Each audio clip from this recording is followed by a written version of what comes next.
What is passion-driven education? Find out on today's episode of the Freedom Club Podcast.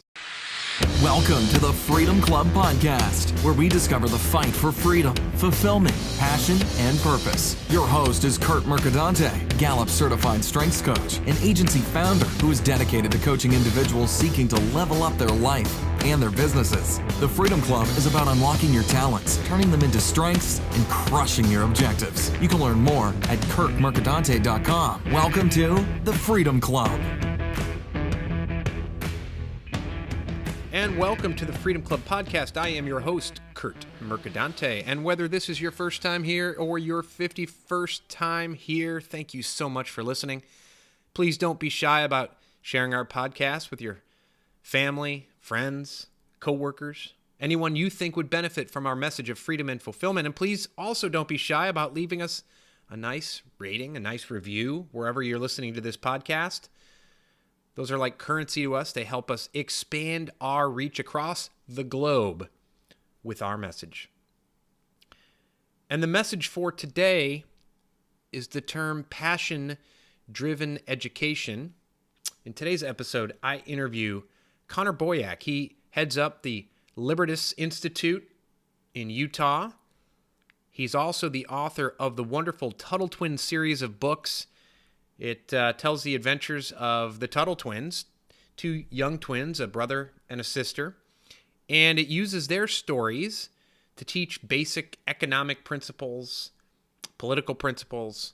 It's wonderful. If you listen to this podcast, you know that my wife and I, we homeschool our children, and the Tuttle Twins books have been a huge part of our experience. But Connor also wrote a wonderful book. It's called Passion-Driven Education, How to Use Your Child's Interests to Ignite a Lifelong Love of Learning. And without further delay, here's my interview with Connor Boyack. Well, I am here with Connor Boyack. Thank you so much, Connor, for being on the show. Appreciate it. Thank you. And, Connor, this is the first time we're meeting, even though it's virtual. But Connor doesn't even realize, although he's had an influence on the lives of many families across the country, he's had a big influence in our lives through several books he's written, not only books geared toward my wife and I, but books that are geared toward teaching our kids about basic economics, liberty, and freedom. So thank you, Connor. You're very welcome. Glad to hear they've had a positive impact. Absolutely. And I'm a coach, and my mission in life is to help save the world by helping individuals fight for freedom and fulfillment. And I spent years in politics. And for years, I thought politics was about saving the world. And I became jaded after working in Illinois politics and working on Capitol Hill. And it dawned on me that politics to me seemed like it was more about helping the politicians. And so I got out. And so now I try to help people one at a time to become self-sufficient, to build their own personal freedom. And that looks different for other people. But the first question I ask all my guests is, what does the word freedom mean to you? I like these kind of fundamental questions because they make you really refine your ability to speak the language. To me, freedom means to do whatever I want as long as I'm not causing harm to anybody else. Thomas Jefferson talked a lot about this, as of course have many others, this idea that it's reciprocal, and that your liberty, your freedom is based in your ability to do that which does not cause an injustice to another person. So I don't think we have the freedom to kill people or the freedom to harm anybody else or damage their property. I think freedom is rooted in this concept that it's your positive action contrasted against someone's negative liberty, their right to be left alone, their right to be kept at peace. And so that's kind of a wide spectrum, right? There's so many things, so many activities you can engage in, so many things that we can do that fall within that spectrum. We just have that exemption out there for things that don't cause other harm. Of course, we live in a society that doesn't really believe in that concept. It has institutionalized harm.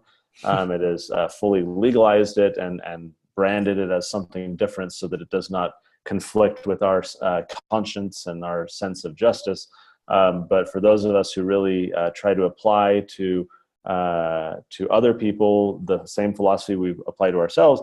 Of course, government is run by humans, and this limitation on our actions applies as much to the commissioner of the IRS and the agents of the EPA and the FDA as it applies to anybody else. It's a human limitation, but one that I think is grounded in our natural rights, whether that comes from God or our humanity.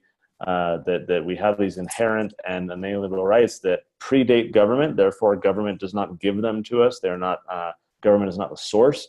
So we look to that more fundamental source to say government is now violating my rights because it came onto the scene after my rights did. It therefore cannot violate them. It is not the creator of them. Therefore, it is not able to just go in and limit them without just cause. That all to me, kind of swirling around in my head. That is what freedom means. And it seems to me, and especially in the social media culture, I've begun to call Facebook anger book, and that's on both sides of the aisle.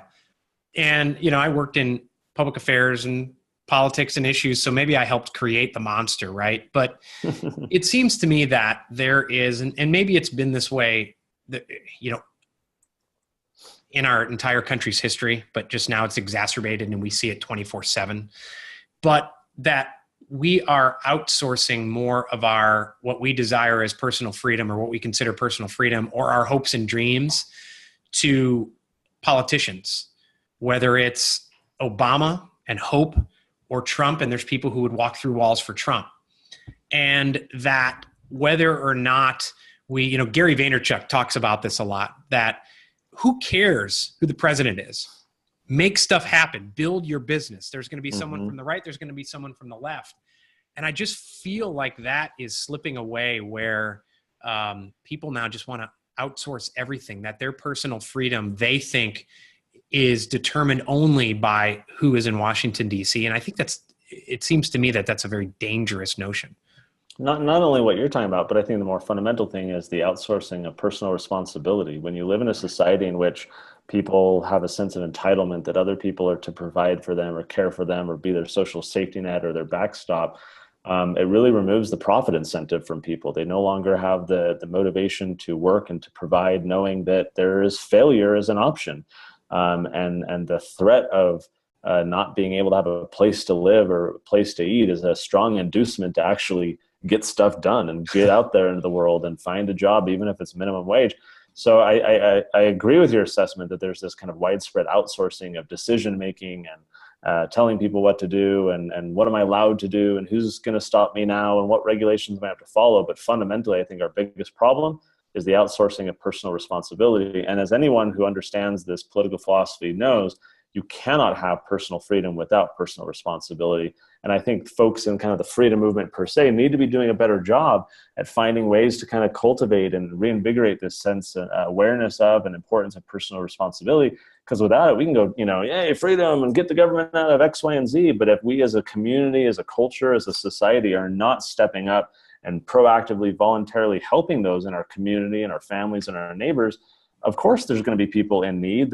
We have to wean them off of this. There have to be societal institutions to help.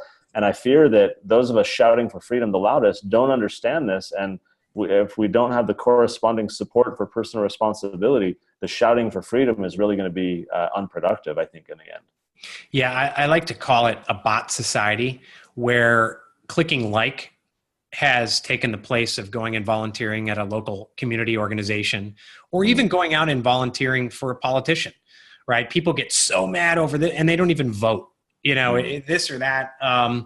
And I think it's dangerous. I think people, as a coach, I see people who I know would never engage in any type of self-care for themselves or betterment.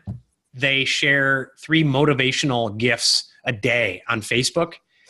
And it could be anything from getting in shape to turning around their career. But they never actually get in shape or turn around their career. But I feel like they think, well, if I share these motivational memes, I'm doing my part, and then I'm just going to go back to sitting on the couch. And I think it's that way with everything from politics to, there are nonprofits, churches less people are in the pews now. They can sit, Mm-hmm. they can read a Facebook post, and it takes the place of like you said, any type of actual action or personal responsibility. And that really erodes our community bonds, right? We don't know one another. We're not helping one another. And so when we fall in need, maybe you post a GoFundMe on Facebook, and if you're lucky, you get some folks to donate. But again, that's faceless. It's trustless. It causes a lot of problems. And this is a big issue, right? Like this has been a long time getting here. It's going to take a long time to fix it. My fear is that we don't have the stronger voices in the liberty community really identifying this as a problem and rallying people to try and fix it. It's not a sexy topic. As an example, my first two books, the first one was all about liberty, and the second one was all about personal responsibility. I'll let you and your listeners guess which one sold more than the other, right? It's this stuff is not sexy. People don't want to be told that we need to do more. So it's tough. We have to find the right incentives to get people to get motivated and get out and help one another. It's a big problem, and it's one we need to be talking more about. Well, speaking about outsourcing things, let's talk about education and schooling, which, by the way, are not obviously the same thing, right? Education and schooling do not mean the same thing. And you have a wonderful book, Passion Driven Education. My wife and I've started actually I used to say we homeschool. That term has become so broad now that there are so many different types of people who homeschool that I like to use the term self-directed education. That's really describes what we do. Some people use the word unschooling, but that can mean a variety of different things. But your book, Passion Driven Education, it's interesting because it goes into the history of our current kind of militarized, industrialized schooling system. And there are things in here that not only parents who homeschool or school their kids at home, but parents of kids who might be in a public school or private school can do with their kids, right? And so I think it's a wonderful book. And what are some of the biggest misconceptions that you see on self-directed education or homeschooling writ large?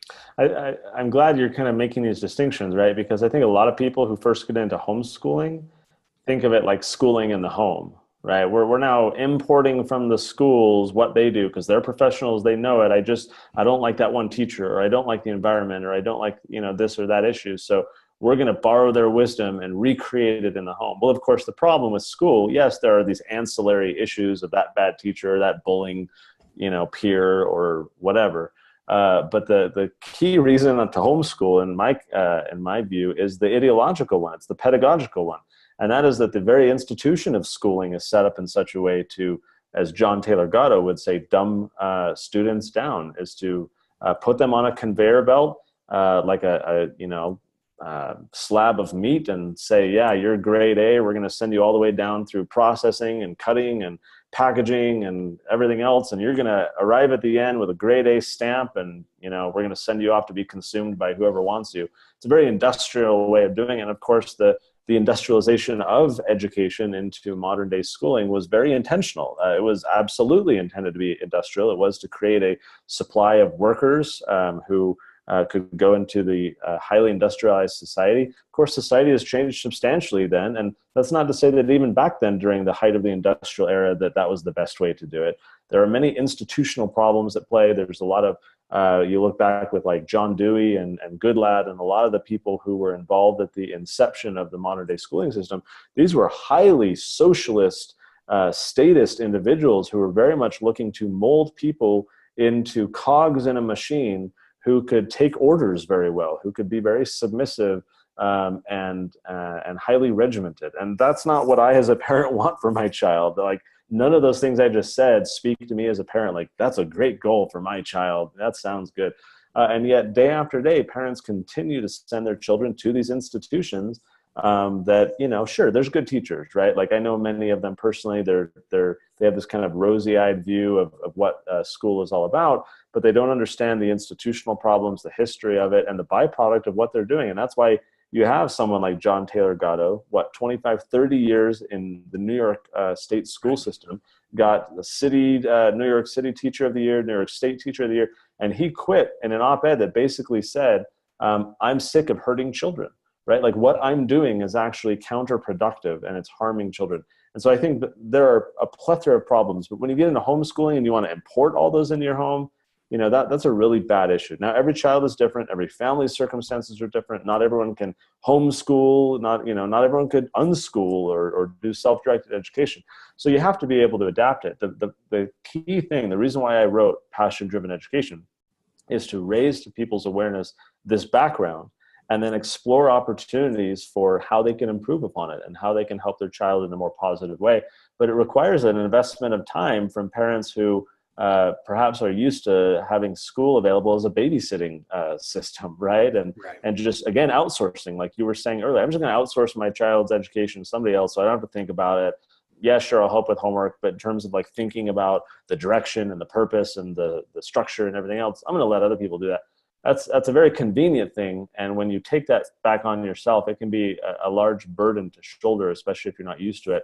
And that's why I think, especially for parents who are transitioning, the best thing to do is to just extend your summer vacation several more months, get used to being around one another, find what your child's interests are, start incrementally working some more education-oriented activities into the family dynamic. Anyways, that's what I get into in the book. The key here is recognizing there's actually a problem and then exploring some solutions rather than just being content with the status quo. So I'm a Gallup certified strengths coach, where we find out people's strengths and we focus on amplifying strengths rather than fixating on trying to fix what's wrong with them, fix their weaknesses, which is the deficit-based development model, right? And Gallup finds that the great majority of parents, for instance, think that kids should focus almost solely on the subjects in which they do worse.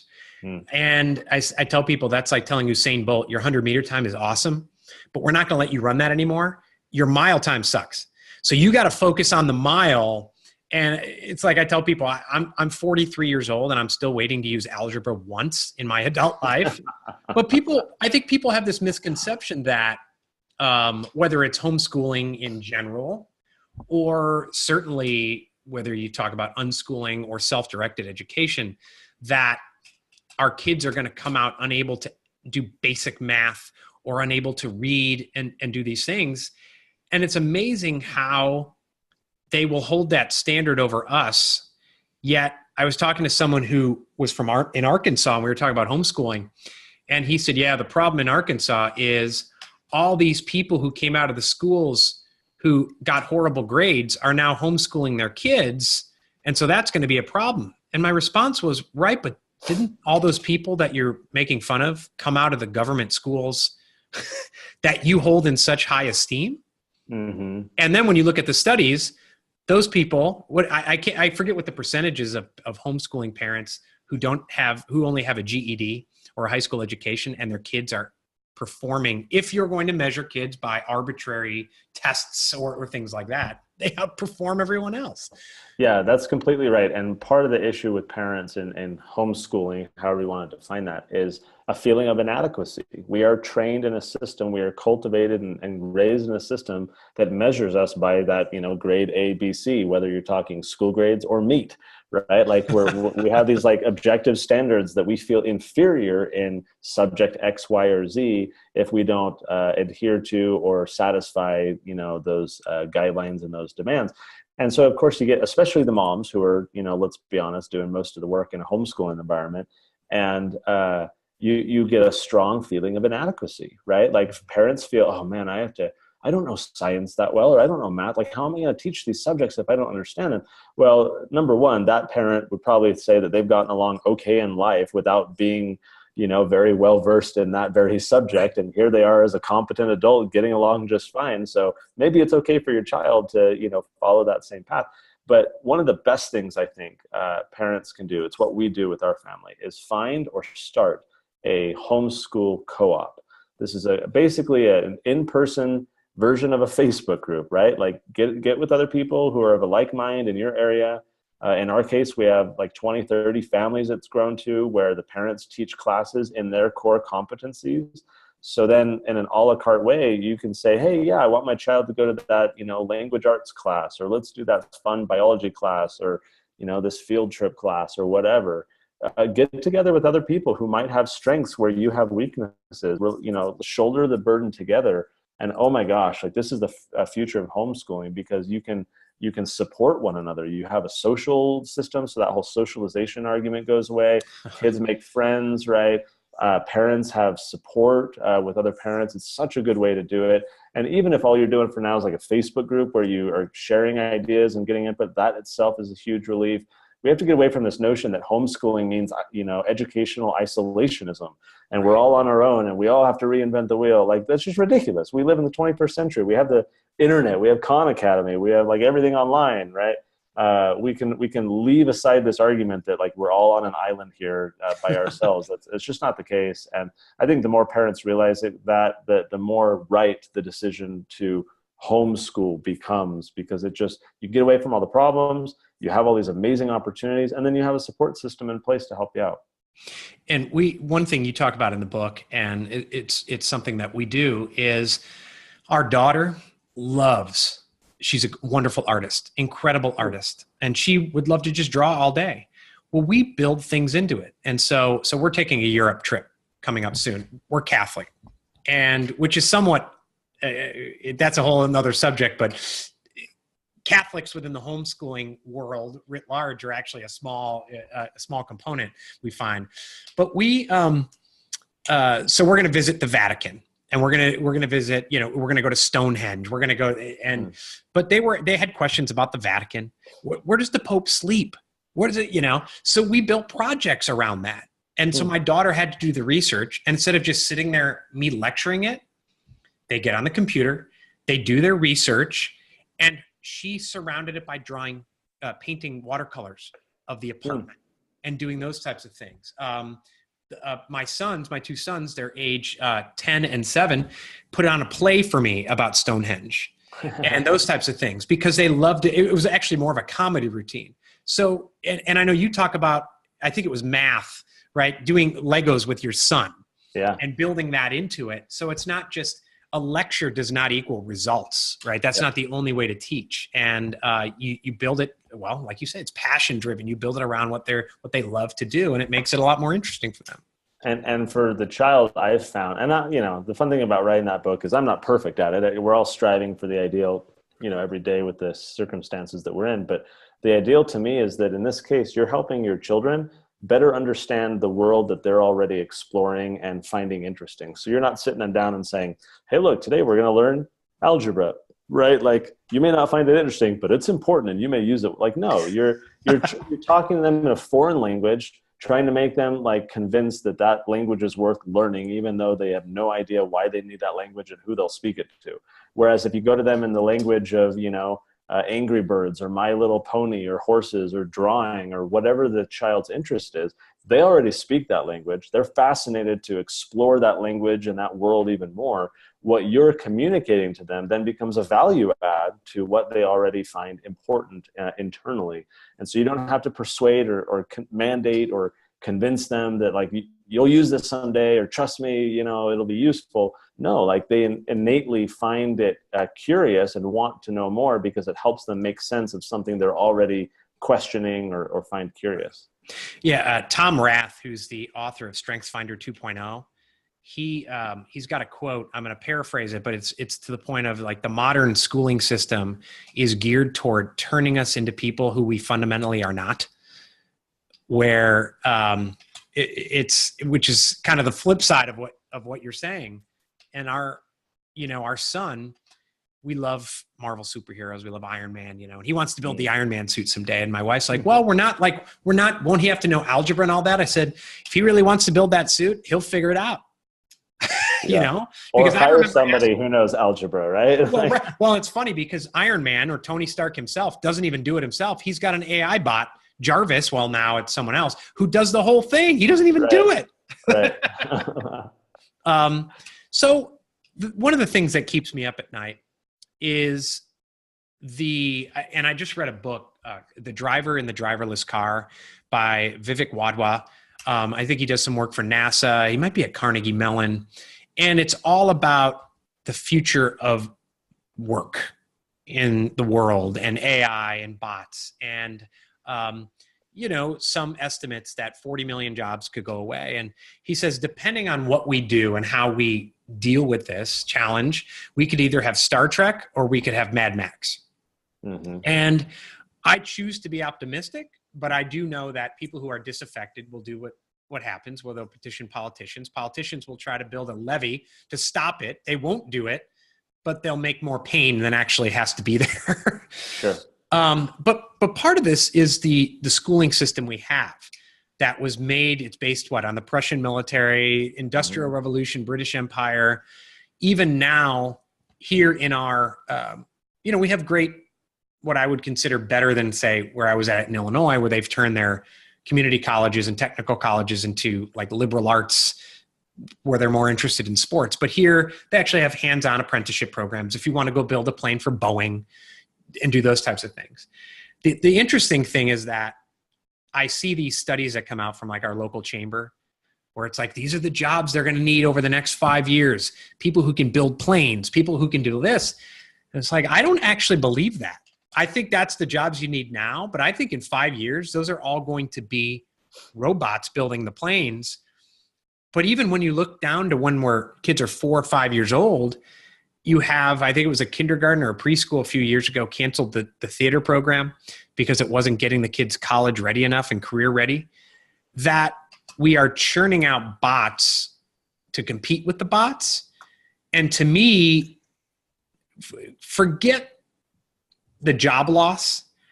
Like, I think it's incredibly dangerous in that we're going to have no one left who is creative. And, when you talk about Tony Stark, his biggest strength actually isn't building stuff. It's thinking creatively. Like, sure, he can figure out how to turn off the bot when it goes crazy. Right.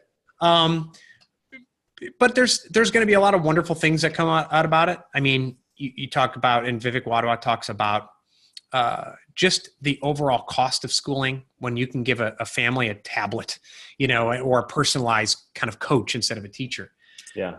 So what do you, with all of that being said, I haven't even gotten to the cost piece. Like in Illinois, it's like 115 billion in debt. Most of them are teachers and higher education professors, or student loans. But just from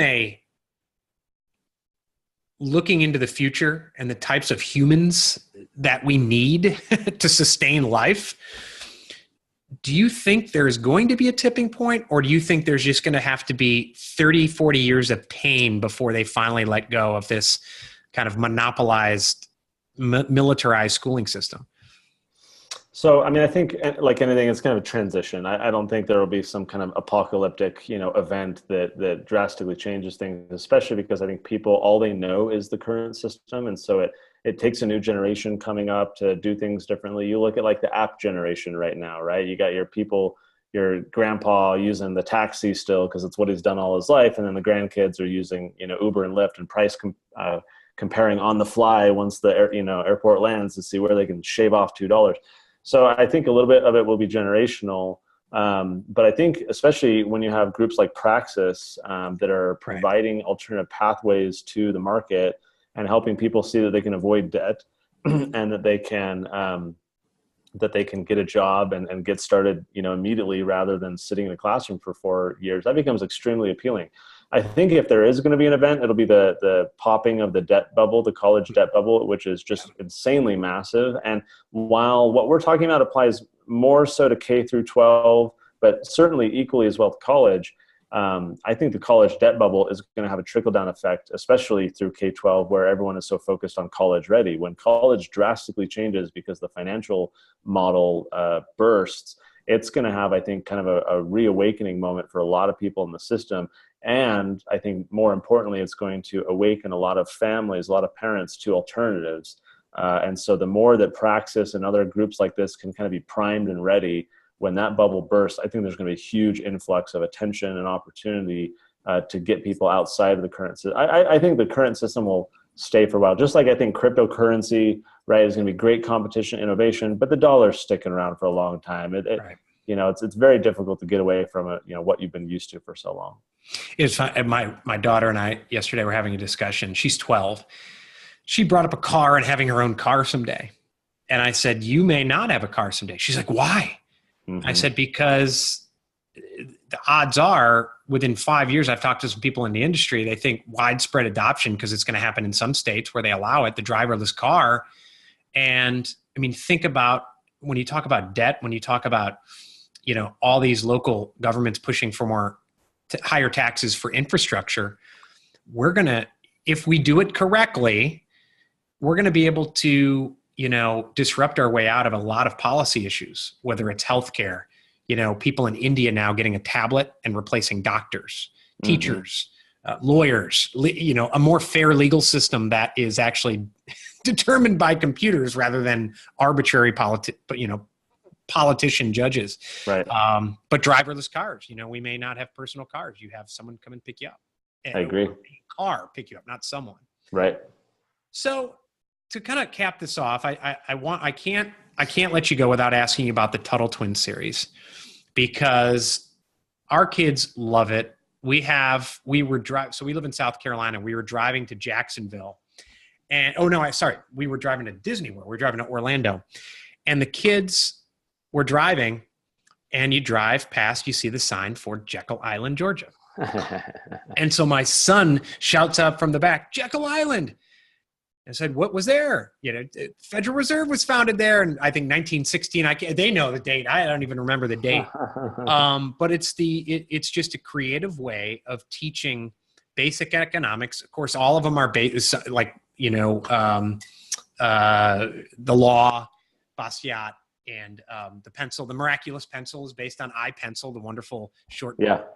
So, how has the reaction been to those books? Obviously it's been good because you keep coming out with more books. Yeah. And what inspired you to, because I hear that idea a lot. Oh, people should come out with this. And it's kind of that people should do it, but no one does it. And you did it. I mean, that was me at the beginning, right? Like I run a think tank in Utah, and I wanted to find a way to help my kids understand like what I do. So one day I was on Amazon looking for books that would teach, about the free market or property rights or whatever. And there was nothing. So I had that precise thought, like there ought to be something, somebody ought to do this. And, it wasn't too long thereafter where I realized, you dolt, like you can do this. And it started as a labor of love. My illustrator and I just did the first project more for kicks than anything. And the demand was crazy. I mean, sold a bunch of books to more, very like-minded people who had read The Law by Bastiat and wanted to teach those same things to their kids. But to us, that was a market signal saying, there's an opportunity here. A lot of parents would be involved.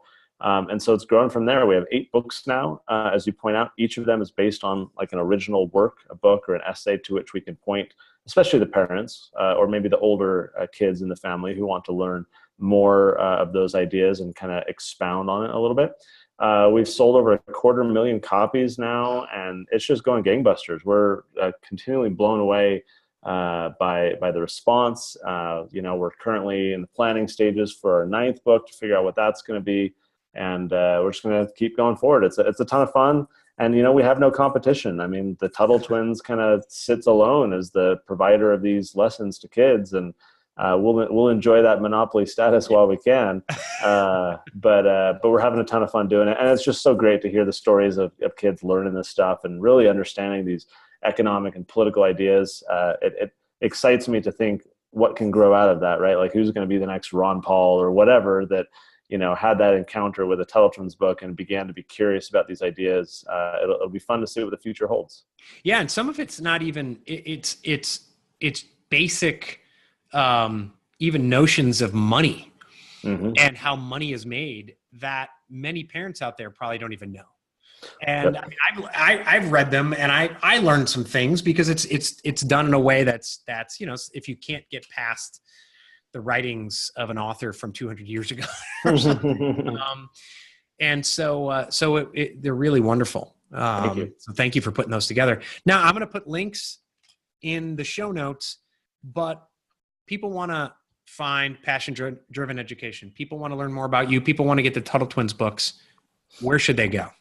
Yeah, I mean, Google's your friend. If you Google Connor Boyack or Tuttle Twins, you'll find where you need to go or other articles and ideas about it. Our TuttleTwins.com website is where we sell 99% of the books, because we offer so many incentives, discount, and free workbooks and all sorts of stuff.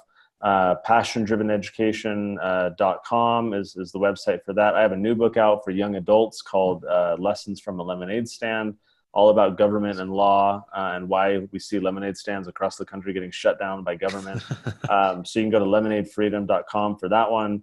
But yeah, if you want to learn more about what we're up to or any of the books, you just Google my name and you'll find all you need to know. Awesome. Well, Connor, it has been a pleasure and an honor to have you on the show. Thank you so much. You're welcome. Thank you.